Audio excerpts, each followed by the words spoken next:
I can test and then wait a minute and see if it comes through, hopefully. Doesn't?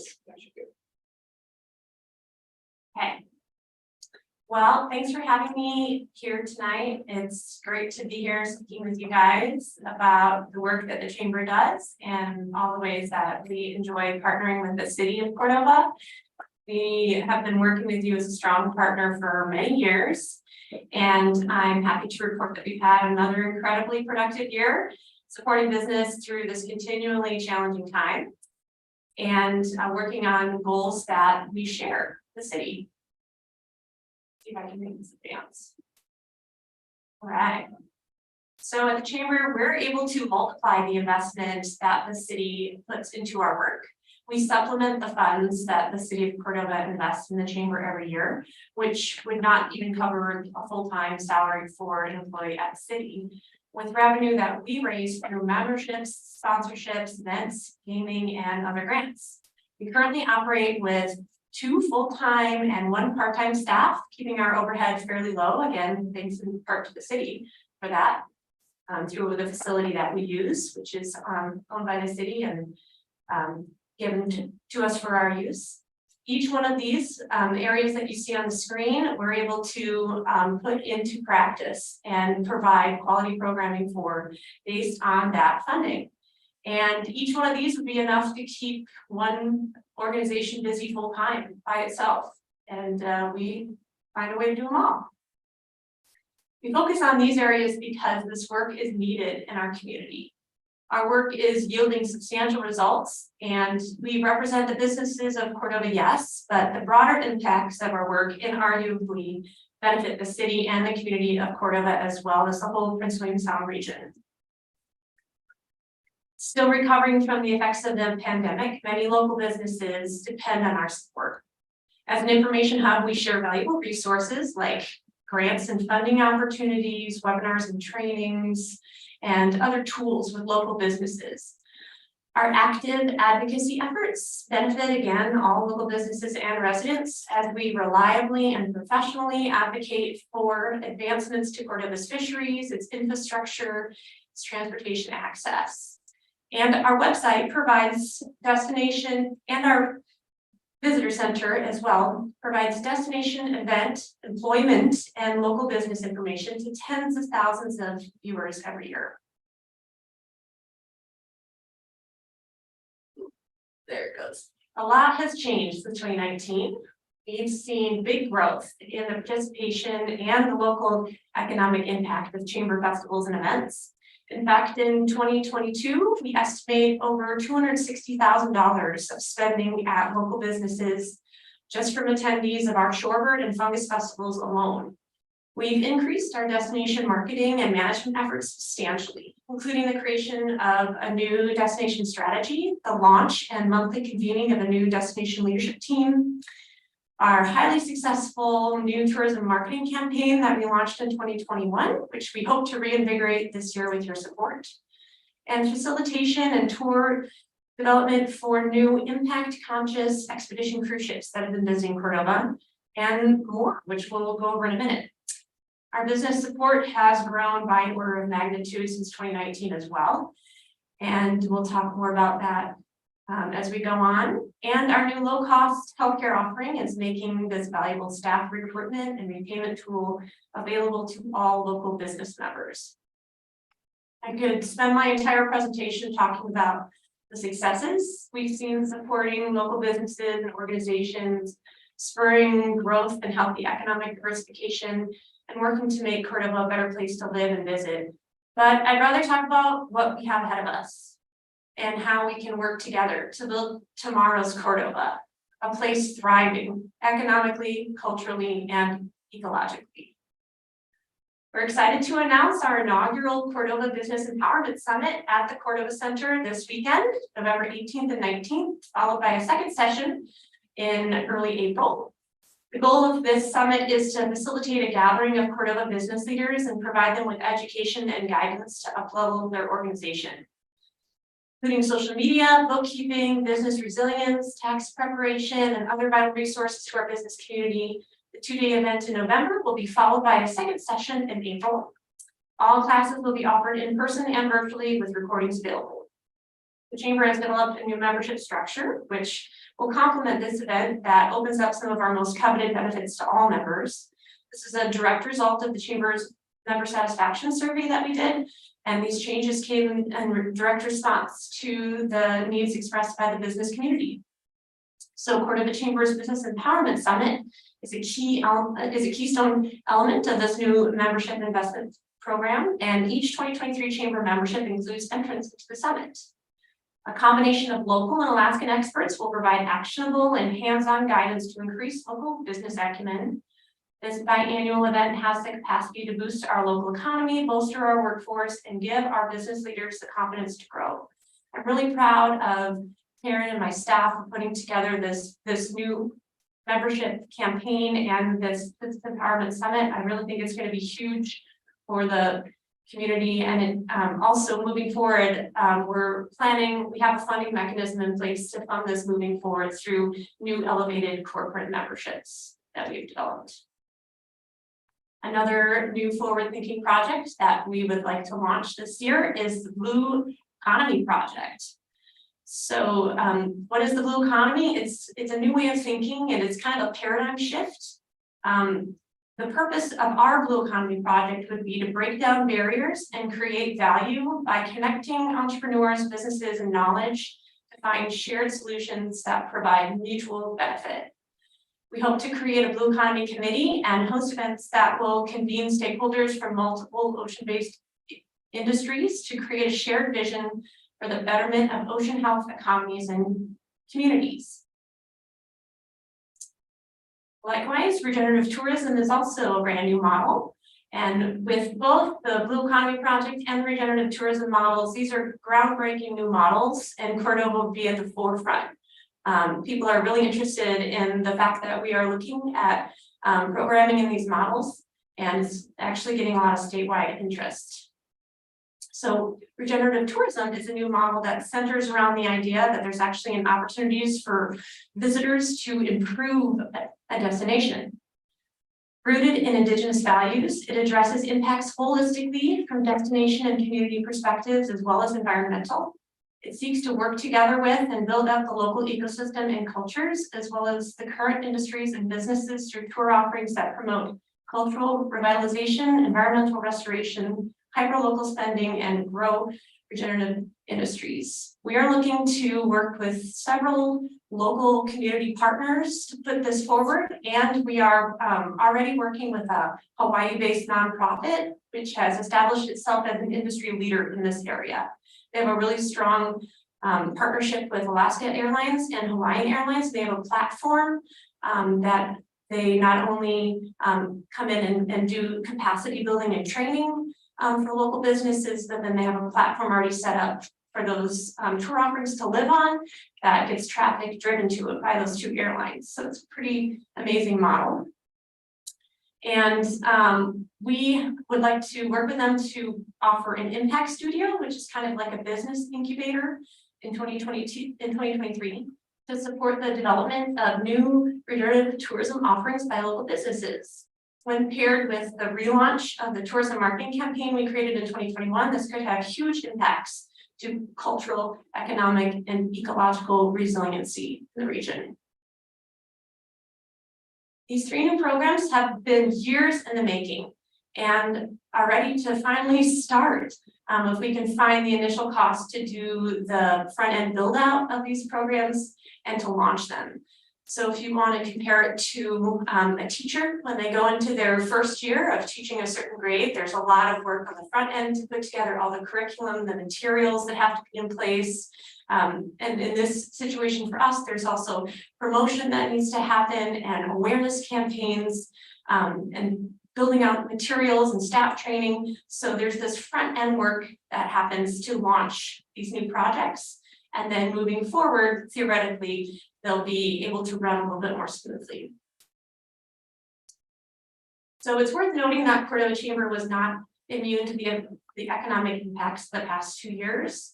All of our major revenue sources have seen decreases, while our hybrid festival platforms have gained participation and reach. Event registration revenue is lower and requires much more work to facilitate. COVID relief grants have dwindled, and of course, those local businesses that are still struggling are finding it harder to fit chamber memberships into tighter budgets.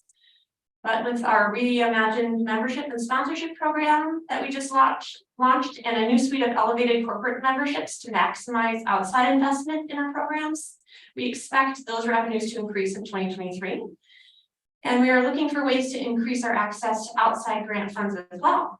But these new revenue sources will take time and significant staff effort to develop. Like many other businesses, our costs have also increased quite a bit, and not just due to inflation. We're a small nonprofit competing with much larger companies to recruit and retain skilled employees. This hits us even harder. It's difficult for us to compete when there's similar jobs in town that are offered by larger employers that can offer a lot higher benefit and wage packages. So we did raise our base starting hourly rate and our employee benefits to the level that we could. But the avenue that has worked best for us to recruit and retain our staff is to promote work-life balance by offering a very flexible work environment and schedule. But as you can see, there's actually quite a few costs associated with that. If you want to give someone the ability to work remotely, you have to equip them to do so and make sure that their needs are taken care of. And then just in general, with the expanded expectations for accessibility, virtual accessibility, that comes with extra costs that we have to take on internally for our staff and also for our events and our programming. And since we have a smaller budget to continue to start with, that has kind of a bigger impact. But we are here and we're ready to do the job. We have a firm footing in current realities, and we envision a community full of thriving businesses where people want to live and are able to make a good living. And to that end, we aim to continue offering direct support, promotion, and our Shop Cordova First campaign to encourage business growth and reinvestment in our community. We aim to persist in effective advocacy for strong and reliable transportation.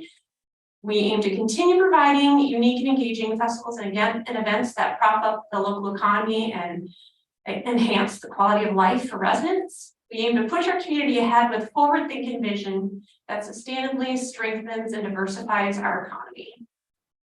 Simply stated, the city's investment in the chamber is profitable. Our business support offerings increase sales tax revenues, and our destination marketing work adds to both sales tax and accommodation tax revenues for the city. Our quality of life and economic development efforts keep the population and business district at a level sufficient to provide steady property tax revenues to support city services. So we hope that you'll decide to continue to support us, and we're asking that you support us at the level of $110,000 this year for our annual level. This is a return to the equivalent of 2019 funding adjusted for inflation. And then we're asking for your partnership to launch these 3 forward-thinking campaigns: the Business Empowerment Summit, the Cordova Blue Economy Project, and the Regenerative Tourism programs. These are going to put Cordova at the forefront and make us a statewide leader. And we are already knocking on that door. We've spent years getting to this point. We just happen to be at the place where we're ready to launch all of these programs, but they take a lot of work at the front end and some initial investment. So we're asking for a one-time infusion of capital funds in the amount of $30,000 for those 3 programs. The community values our work, and businesses depend on our support, and the city's financial support to the chamber will be integral in bringing these aspirations to life. We're grateful to have been able to play such an integral role in addressing Cordova's current needs and looking at a prosperous future for Cordova.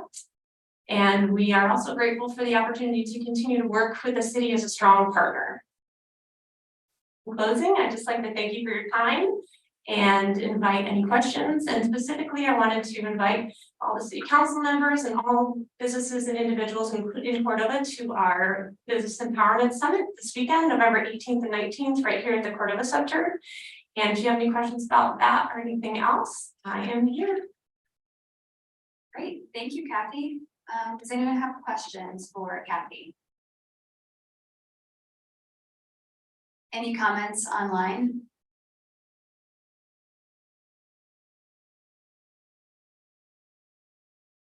Thanks for that presentation. I guess I hit all of the notes then. Thanks so much. I hope that wasn't too long. And you know, if anybody has any other questions, things come to mind, you all know how to go hold me. So Yeah, thank you. Great presentation. Okay, and so now we're at audience comments regarding agenda items. Is there any in the audience who would like to comment? Come on up, state your name and address.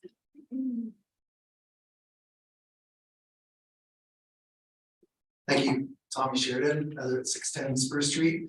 I provided written comments in support of the Chamber's requests. I was wearing a couple of hats there, a Chamber board member and then a small business owner.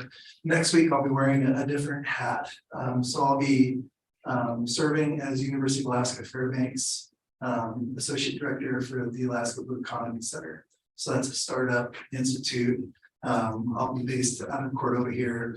And it represents a significant investment that the university is making in coastal economies and coastal communities, Cordova especially.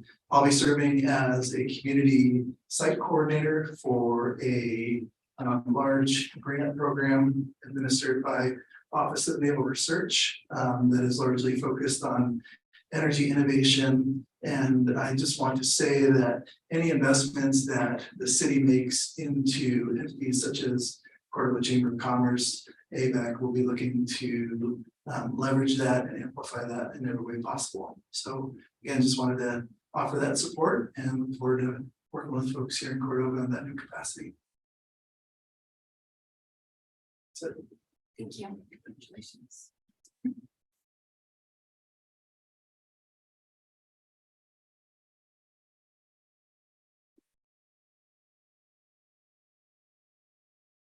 I am Christy Banks. I'm at 905 Center Drive, and I am here to support the Chamber of Commerce. And I want to start by thanking the city for contributing long-term with the Chamber. It's a very important cause to me. As a former employee of the Chamber, I have firsthand experience in all of these things that the Chamber is trying to build, and firmly believe in the mission. I've seen how it positively impacts Cordova, our local businesses, our local economy, and our general community, and the way we come together. Since leaving the Chamber, I am now on the Chamber board, and I'm not as nearly as articulate as these two lovely people are, but I just wanted to come here and let you know that any investment that you provide to the Chamber, they're going to take that and they're going to run with it, and you will see the results that you're hoping for, and it will definitely be a positive impact towards our community. Thank you. Great, thank you.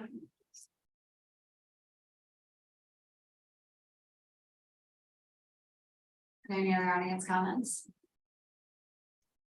Okay, we'll move on to chairpersons and representatives of boards and commissions. Is there, it looks like there's someone from CCMCA. Dr. Sanders. Okay. Hello, everyone. So thanks for having me tonight. I think I first want to start with, we haven't talked about infections and haven't talked about COVID in a long time. One of the things that is impacting, could potentially impact our community that's going on right now is the respiratory illnesses that are impacting pediatrics. So we're watching this very closely with the state hospitals in Anchorage are nearing capacity for handling pediatric cases. And that's a scary position because there's not staff to draw on right now. Everybody's dealing with the same staff shortages.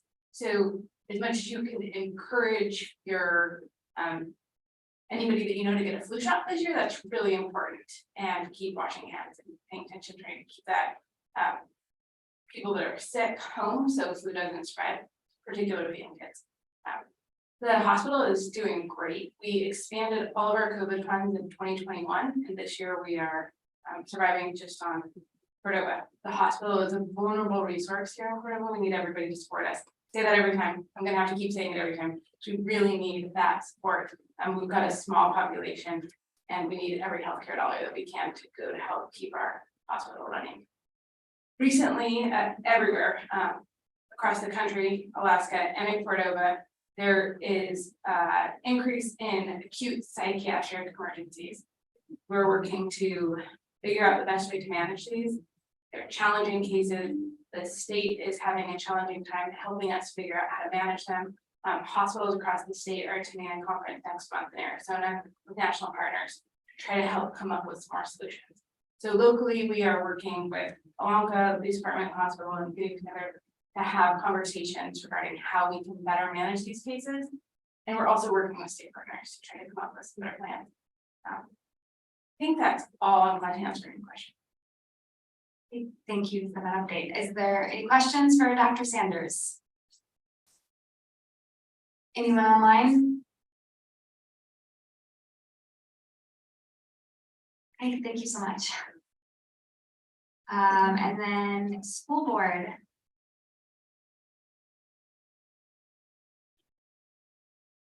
Hi, nice to see you all. I haven't been here in a while.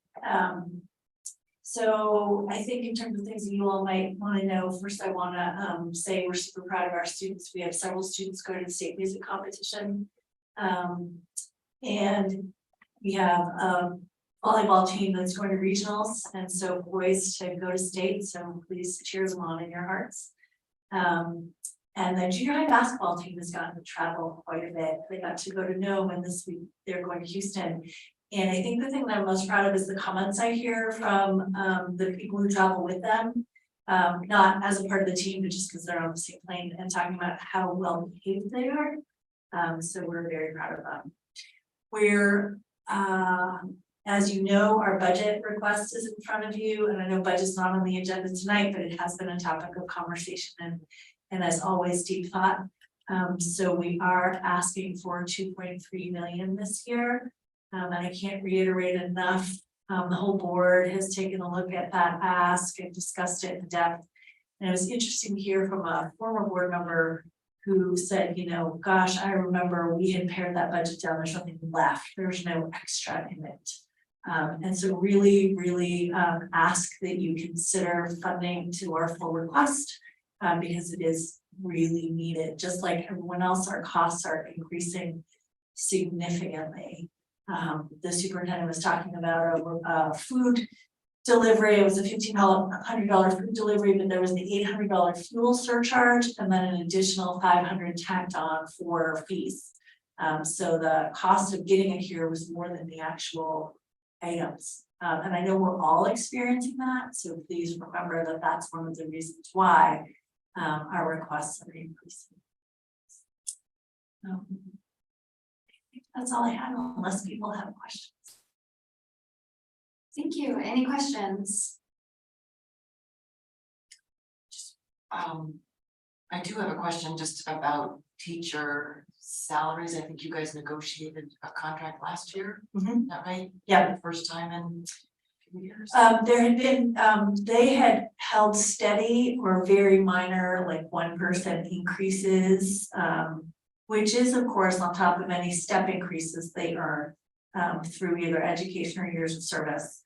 And so the way we negotiated, I don't remember exactly all the details, but they took a higher percentage this year for upfront, and then the next 2 years, I believe is what happened. And how often do you have? Every 3 years. Any questions online? Okay, Thank you. thank you. We don't have a student council report, so I'll move on to the approval of the consent calendar that has the minutes of the November 2nd, 2022 regular council meeting. Kind of a skinny consent calendar, but on the consent calendar, Ken Jones, Yes.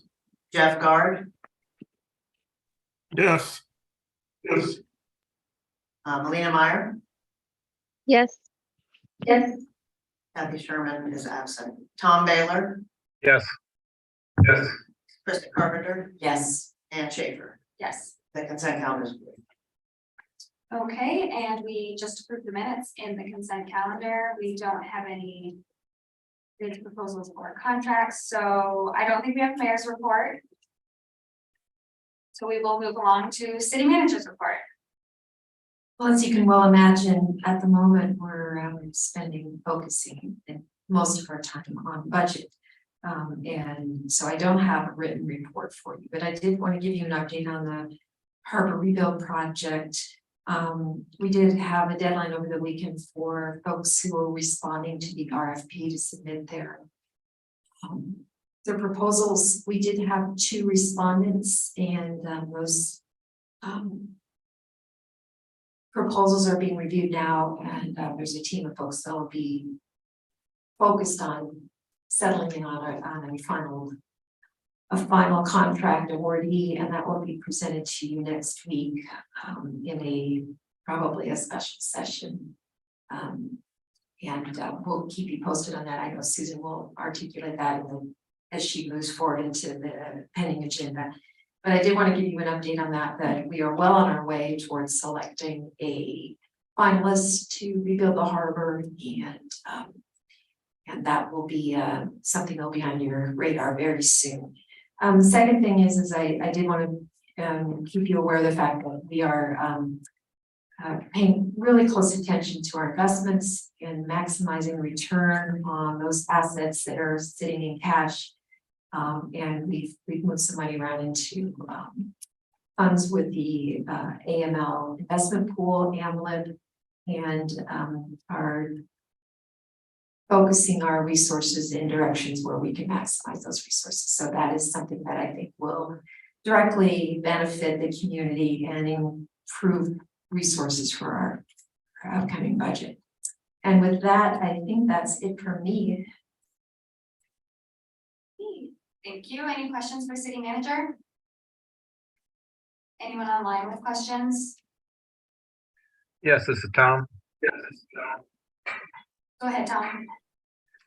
Yeah, under the correspondence, we have a letter from a gentleman that we heard last meeting too, with issues of getting vision onto the streets.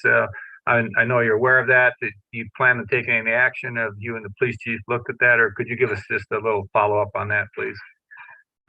Sure. So the planner and staff looked at code to identify exactly what was required. We identified what the setback was. We went out on site and actually eyed the sight lines. And the police department has communicated with the property owners what the needs are, and where if there is one, where there's a code violation, it has taken action to make sure that those things get taken care of. So I think we'll see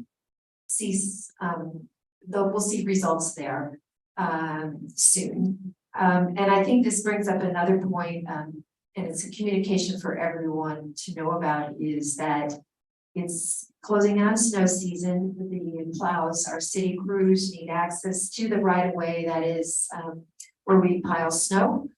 And for those folks who are parking in the right of way, it's really, really difficult for us to maneuver around cars.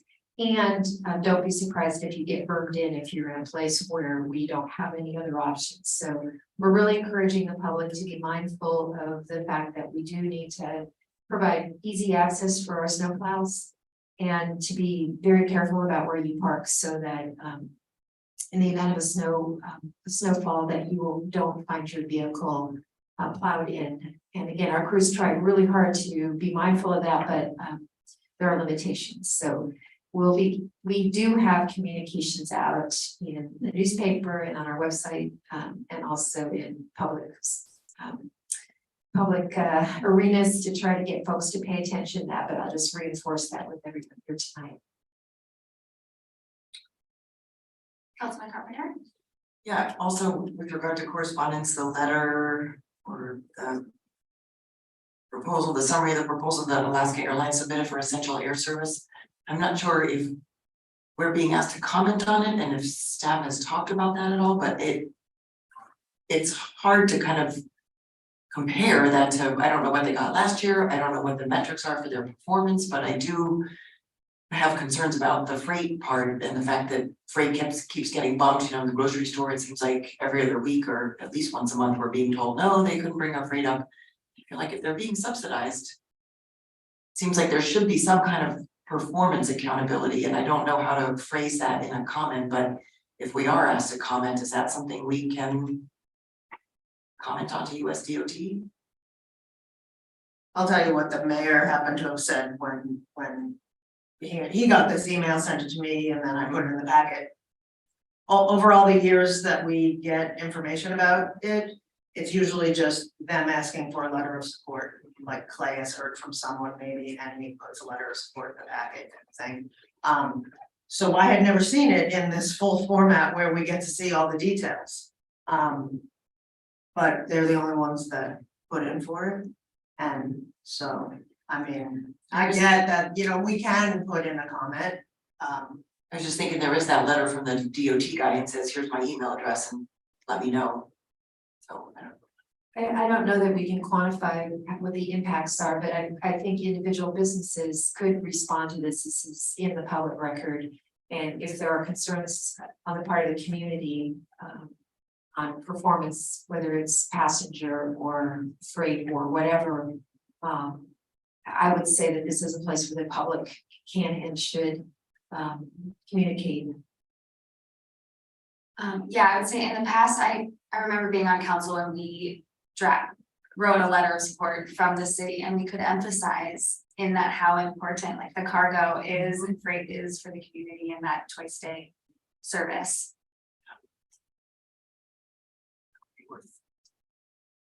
Including if we do submit, I mean, if we, Yeah. I don't know if a letter's already been drafted or submitted or, We have not, we can work on that, great, thank you. the mayor or the vice mayor can. And I can edit, but I can get one rolling, I'm sure I'm sure I can look some old ones up. And No, we have add in some. that comment, that's a good idea, okay. Are there any other questions or comments for the manager? Okay, we will move along to city clerk report. So also I've just been working a lot on budget, just with meeting to meeting to meeting. But at the same time, I know we're all sick of elections as the state one is just winding down. Ours is starting up for me. But December 23rd, yes, it's a little ways away, but that is when declaration of candidacy opens. There'll be 2 city council seats, 1 school board seat, 2 CCMC seats, because there's one person who filled a seat for a year, so his will come up for, I think, a 2-year term, and then 1 regular one. So the advertising will be starting up in December and the declaration of candidacy, and then people can start thinking about absentee on January 1st. They can start applying for absentee by mail. And then if you recall, we started doing early voting quite a bit earlier than we used to, so that'll start up in February, like 3 weeks leading up to the election. And it's the latest an election day can be. Last year was the earliest it could be, March 1st, and this year it's March 7th. I don't know, I think I've told you guys that MuniCode does, well, they've turned into Civic Plus, but they do our online code. And they also have a part of their website that is Muni Docs. And I have resolutions, ordinances, minutes back to about 2016, I think, that are all uploaded there. And everything's on our website back further than that, but it's a real good spot because it's searchable. And like with Colin doing some stuff for you, he came to me the other day and I said, oh, I can search the Muni Docs one, you know, I can't, otherwise I can remember or look through my folders and do some tougher searches, but the Muni Docs spot is a good search. So I will get with Emily to get the word out on that and make the link. So people, if they're looking for, you know, when did we bring up? Oh, somebody else brought, the weird Top River watershed. But that was 1972. I don't have those documents uploaded yet, but we're working on it, so. And that is all I have to report right now. Thanks. Any questions for city clerk? When did you say the declaration of candidacy closes? Oh, Opens December 23rd. I know, and I didn't. Don't have it on this, it's sometime in February. Okay, so there's a pretty large. Yes, I think so. Okay. I might be the very end of January, actually. It's not just over the holiday. No, no, no. Got it. It just opens a little bit earlier though, since that new Title II a couple of years ago. Any other questions? Okay, we had a staff report from Parks and Rec. Any comments? I would just say I appreciated the report and I appreciated the bullet point breakout of how funding was, what was going into the different areas and what was coming out of it. I just thought it was pretty interesting. So thank you. It's nice to see users coming back. Yeah, I was honestly like surprised by numbers, so. Okay, next we have correspondence.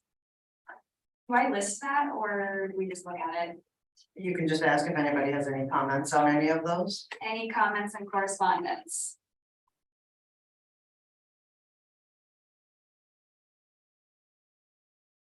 Anyone online, any comment on correspondence? Well, I think we hit on it. That's where I was asking about the traffic issue. Oh, yeah, yep, and the essential air service.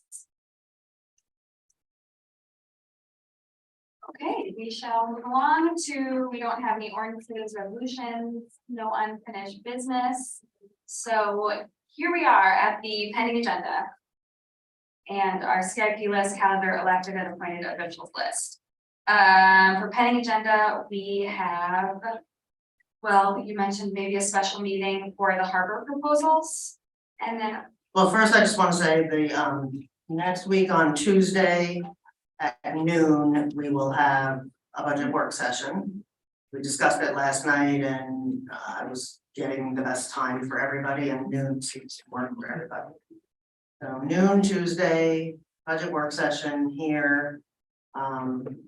We'll not YouTube live, but we'll upload it the next day. And Emily's been doing that, so people who do want to listen to it can get it the next day.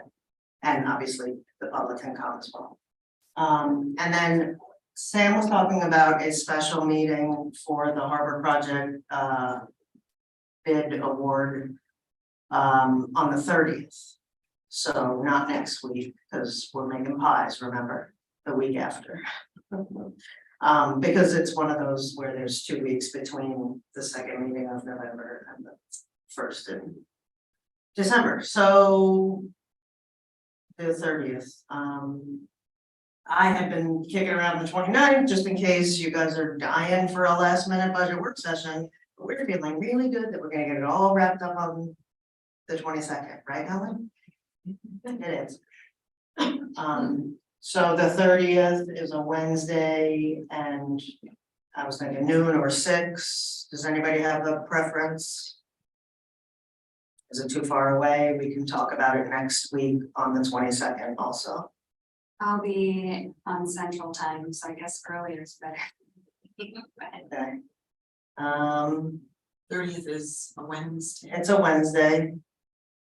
Probably for Tom earlier is better too.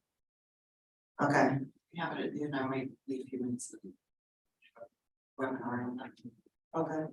All right, well, maybe we'll do 12 or 12:30 or something like that.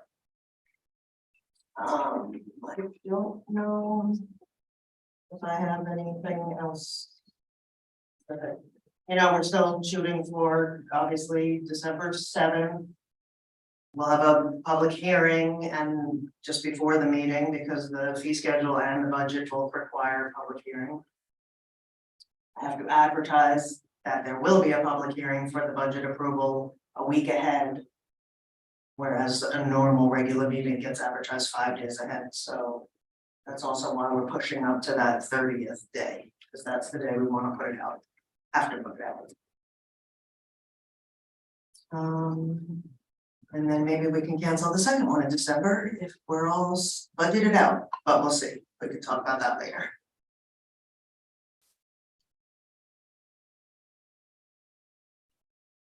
I am noticing that we have on here under upcoming meeting agenda items and events that we have joint city council school board meeting twice per year, April and October. I saw that. Guess we missed that one.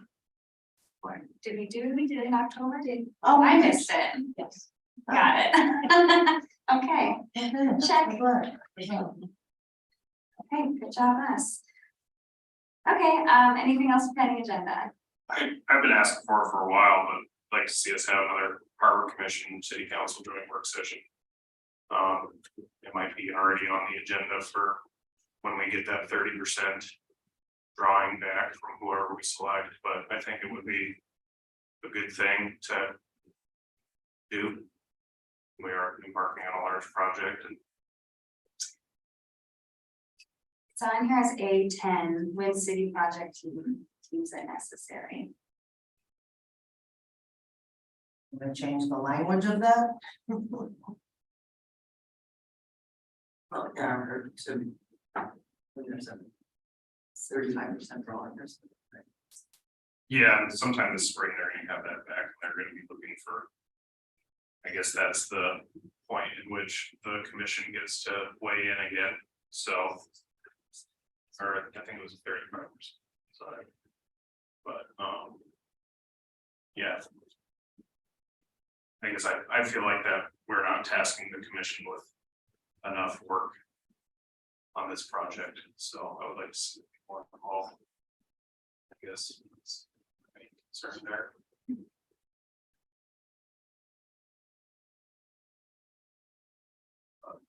I think it would be both. If two of you tell me to put something on a pending agenda, I can do it, so I'm not really sure exactly what you want. Sounds like joint session to review the preliminary design. Did you say that the commission has an opportunity to weigh in on it again, so It's after? it's on the project timeline that both the commission and council weighs in at 35%. Did you want separate meetings or a joint meeting for that? What was, I'm just making sure, because I think we can do whatever everyone wants to do. But definitely the harbor commission weighs in at 35%, and definitely city does. And if you want to do that as a joint thing, we can certainly propose that. That sounds good, I can run on there that way.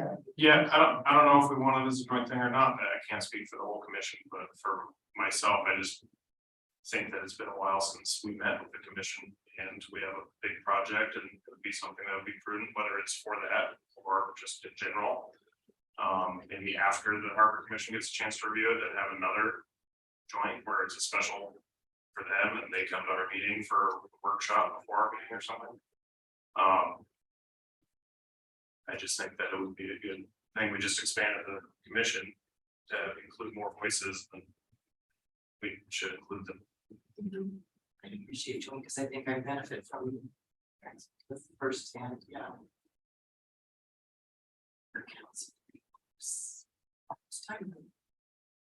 I agree. Okay, I'll write it on there as that way in first quarter of 23, sometime in first quarter. Yeah.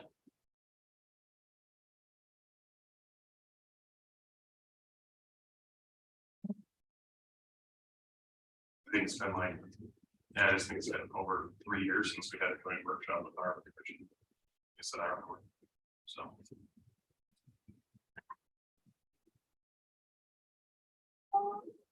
Okay, any more comments for the pending agenda, CIP list, calendar, elected appointed officials? Now we can move on to audience participation.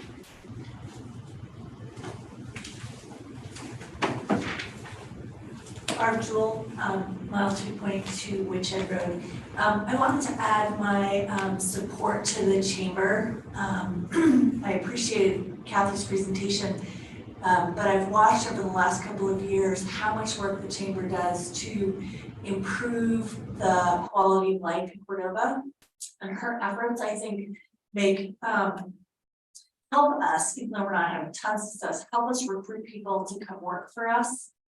In our businesses, at the school where I work, I use the information on the chamber website to send to people who've expressed interest in our positions. the issue with the healthcare, I attended a presentation that she did on the healthcare option that she's worked to bring to Cordova.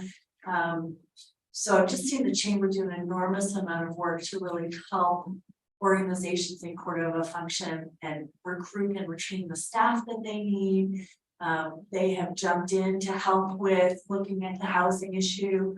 And so I appreciate all the work that they're doing, and really encourage supporting them as much as we can.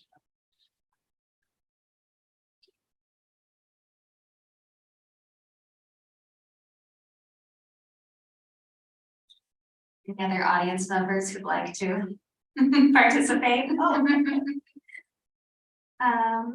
Okay, so now we'll move on to council comments. Councilmember Carpenter. Sure. So bear with me. I've been thinking a lot about our budget discussions. So I wanted to say a couple things. I don't know if it's appropriate tonight or another time, but we've been talking about it, so it's been on my mind. And so I just want to start with saying I really appreciate everyone's commitment to this process because we clearly all really love our town. And I hear Councilmember Baylor's concern about the costs that are being considered this year and wanting to make sure that we can afford them in the future. I think that was what he was saying last night. And so I think what we wrestle with is what's the right metric for these funding decisions. You know, we talk about, is it going to pay for itself or how much do we need it? And certainly there are physical needs, certainly there are essential services like utilities and public safety that we absolutely need.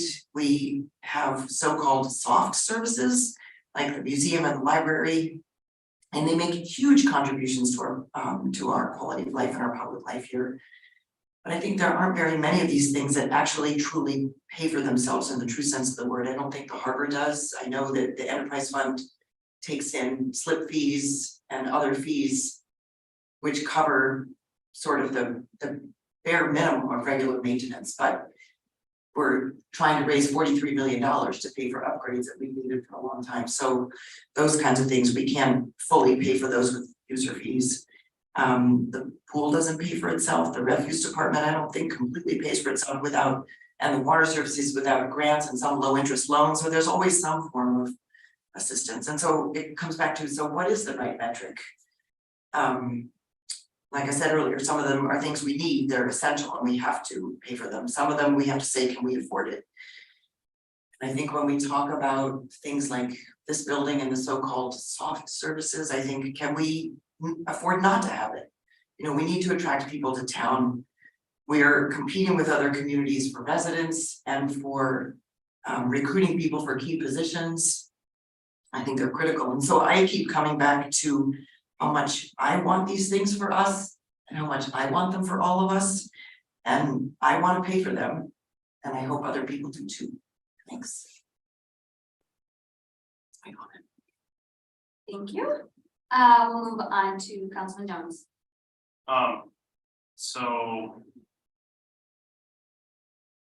I agree with you on a lot of things. Of course, the harbor is near and dear to me, so just like Councilmember Sherman might want to really be a cheerleader for this city center. I feel like I fill that role for the harbor.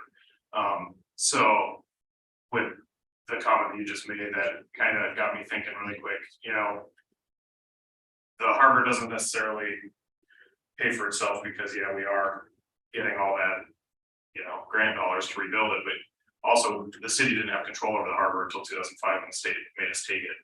And there was already a lot of deferred maintenance done when we got it. And since then, we've been doing, as you know, a good job of raising our rates so that way it can be self-sustaining. We've done a rate study. Currently, the general fund takes 15% of the revenues to, if we had that 15%, the harbor would be in a lot better shape. Also, other communities give their harbor department all the fish tax dollars, but in Cordova, we balance the general fund off that. So same thing, we'd have a lot better harbor if all those fish tax dollars went to the harbor. So like other communities have made contributions and investment in their waterfront. So I guess wanted to bring that up. As far as the chamber, I do actually support the chamber and what they're asking, and I would like to see staff bring that at the next work session.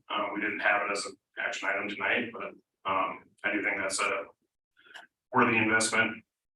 I would like to also see a little bit of a metric on performance for marketing this center. We've had a lot of discussion about that. Maybe it's not happening as much as we would like. I would like for that to be relayed to the chamber in some fashion from the city, like, hey, we're gonna raise this up, but you better be marketing this center a heck of a lot more. So yeah, I guess those are my comments on that. And yeah, I'll yield. Okay, thank you. We'll go online to, let's see, we'll go to Councilman Baylor. Oh, thank you. Well, first, a huge shout out to whoever fixed this system, because we can hear you loud and clear on the system. So this is great. You know, and I kind of understand the last two comments. I guess I can sum it up with actually what was said about Alaska Airlines today. Performance accountability. That's what I'm looking for. Performance accountability. What are we doing? What's our cost? How are we going about it? You know, I think that's key, and that's one of the big things I'm looking for as we raise rates and new employees and all these other things going on. You know, and just a thought on the chamber, maybe we tie some of these raises into their membership dues, their raises under dues, or how many members are they getting? You know, we can kind of coordinate that way too. That's one of those performance issues. So look forward to the next meeting. Thanks for everybody being here, and this is outstanding to be able to contribute this way. I can actually hear everybody. Thank you. Glad you could hear everything tonight. Okay, let's move on to Councilman Guard, comments? Yeah, first I'd like to echo Councilman Baylor's comments on the accessibility of the meeting technologically. It was a great change tonight. Thank everybody that had anything to do with that. I guess I'd like to go a little further in the thought process we've been doing about what is a worthwhile thing for us to spend budget dollars on and what isn't. The city of Cordova is a community, and we can say the harbor does or doesn't pay for itself by just the user groups, and the user group that are using the harbor are the only ones that are getting any benefit from it. But that's not really true. The harbor brings in dollars that are spent up on Main Street. They bring in, you know, and by those dollars that are brought to town go around the community a few times, they've pretty well impacted everybody here in town. The same thing about some of the positions we're talking about. So it's really hard to quantitate, you know, where to be able to measure truly what the benefits are to the community, because it's the whole community we're talking about with this kind of stuff. It's not just the harbor users or just the people driving on the roads for the city, for the road crews or any of that, because all those dollars that are spent on those impact everybody in Cordova one way or another. So my big thing is I'd like to get as much as we can. I just want to figure out exactly where our budget stops and we're not spending ourselves into a hole in the ground. So anyway, those are my 2 cents. Thank you everybody for a good meeting tonight. It was great to hear y'all. And I'm done. Thank you. And again online, Councilman Meyer, comments? Yes, thank you. Thanks for all the comments and thanks for running a great meeting, Ann. You know, sometimes it's nerve-wracking being in the hot seat, but you did a great job. Thank you. Thanks, everyone. Thanks for bearing with me. Okay, I'll comment. Thank you to everyone that came tonight and has been working so hard on the budgets and the South Harbor project. And I really did appreciate the presentation from the chamber. And I do think they bring a lot of value to the community and to our local businesses. And I think I would support, I don't want to, again, dig us into a hole like everyone's been saying. Trying to meet their funding needs, somewhere to help them out, because as they said, and as we all know, all of our costs are going up, and they have been doing a lot of good work. But I also agree that maybe with an increase in funding, we could set some marketing expectations for the Cordova Center and what we'd like to see and what we expect to see in that regard as part of that increase in funding, if that's what we decide to do. So with that, final comment from Councilman Carpenter. I just want to say I fully support the harbor. I didn't mean to imply that I didn't, so. It's on the record. It's on the record. Councilman Carpenter supports the harbor. Move to Okay, adjourn. we don't have an executive session. We have a motion. We have a second. We are adjourned.